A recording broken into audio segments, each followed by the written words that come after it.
আমরা এখন Hikvision DVR online করব অথবা P2P। আমাদের প্রথমে যেতে হবে মেনুতে, তারপর সেটিংস থেকে নিচে নেটওয়ার্ক থেকে আমরা চলে যাব প্ল্যাটফর্মে।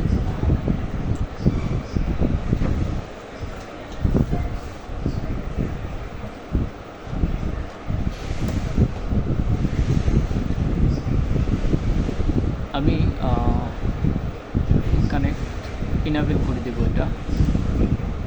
এখানে আমার কিউআর কোড চলে আসছে,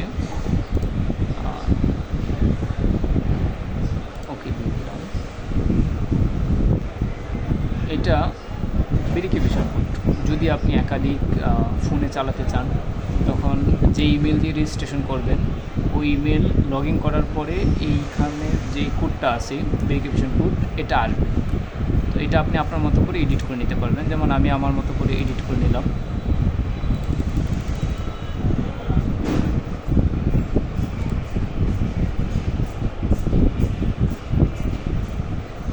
আমি কনফার্ম করে দিলাম,